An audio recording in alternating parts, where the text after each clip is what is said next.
am the founder of this group, and I want to welcome everyone tonight. We have a lot of new members coming in today. We have at least 35 members who joined this beautiful group. This group is new. It's not my first group, but I have really, really big plans for this one. December 16th to 18th, we have our 3-day Attract Soulmate, kind of a marathon 3-day course. So I hope to see you there at the same time. But today we have a very exciting topic, and this topic is 7 things women do which kill attraction.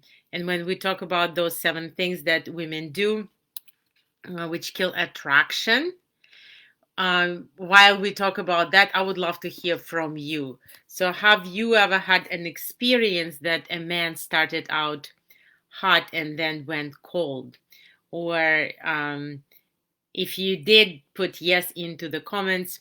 Also, for example, if things were going all right, everything seemed to be flowing, and all of a sudden, this man started missing in action.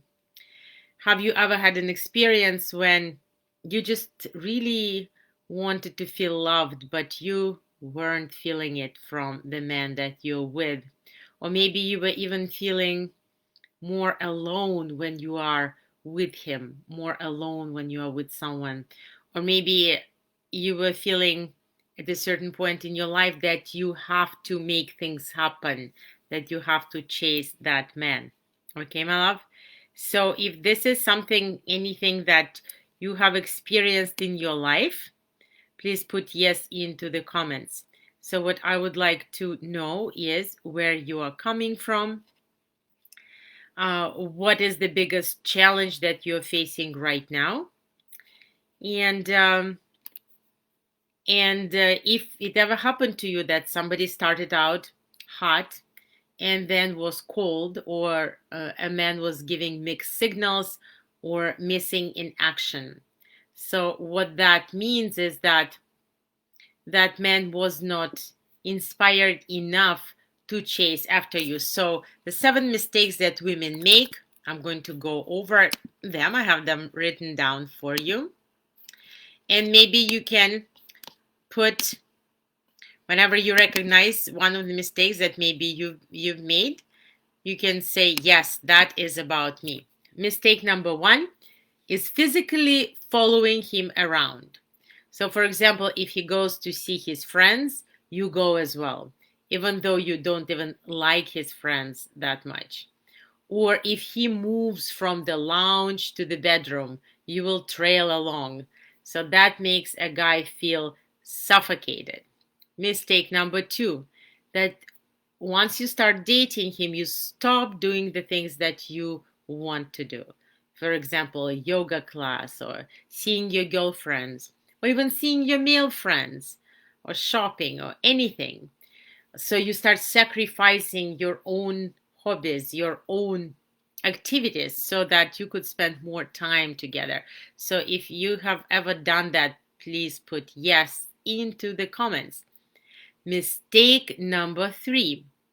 So when a man becomes aloof, or when he pulls back, you start following him emotionally. So, for example, you get anxious, or you start thinking and obsessing about what is wrong. And so you let his mood affect your own mood. So, if that is something that happened to you, please put yes, that is about me into the comments. Number 4, mistake number 4, guilting him into being more present by acting hurt, sad, or upset when he pulls back. So, for example, those puppy eyes or wounded eyes, or passive aggressiveness, saying things like, yeah, no, it's all right, you can go, subtle things like pained, hurtful tone of voice when he announces, let's say, that he's going out or that he's going to do something by himself. Okay, love? Mistake number 5, trying to drag him back by interrogating him as to what is going on. Okay. And questions that women ask sometimes are, is everything okay? Did I do something wrong? And the question that is the killer of all is, do you love me? Or do you still love me? Okay. Or you don't love me anymore. Or question like, why are you so quiet? What are you thinking about? Or you seem distant.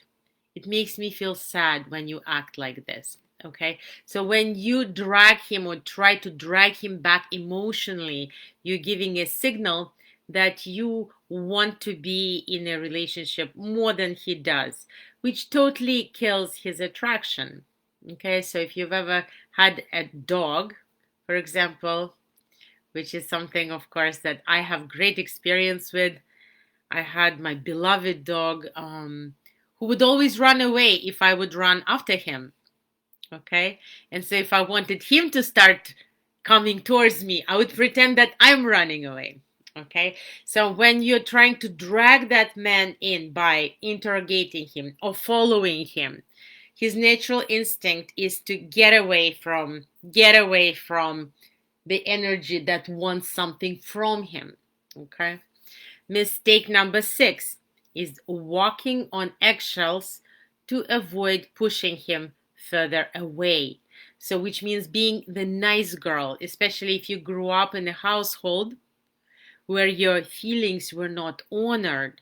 So, you would be very careful. You would be used to being very careful, very self even deprecating, self editing what you say, feeling self conscious when he's around in case you say the wrong thing and make it worse. So, this kind of coping strategy to get love is definitely not making him want to chase you. Walking on eggshells. So, many of us givers who were born givers and who were born into a family with an unstable parent learn early on the strategy of walking on eggshells and taking care of another person's emotions.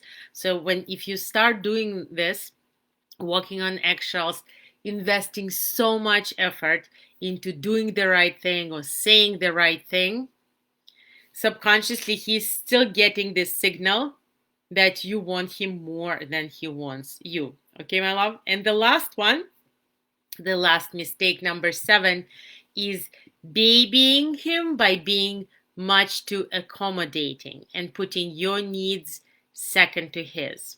Giving up who you are, trying to predict what he wants and what he needs, and giving it to him even if he has not deserved it. Okay, my love? So, this is definitely something that kills attraction, kills his chasing instinct.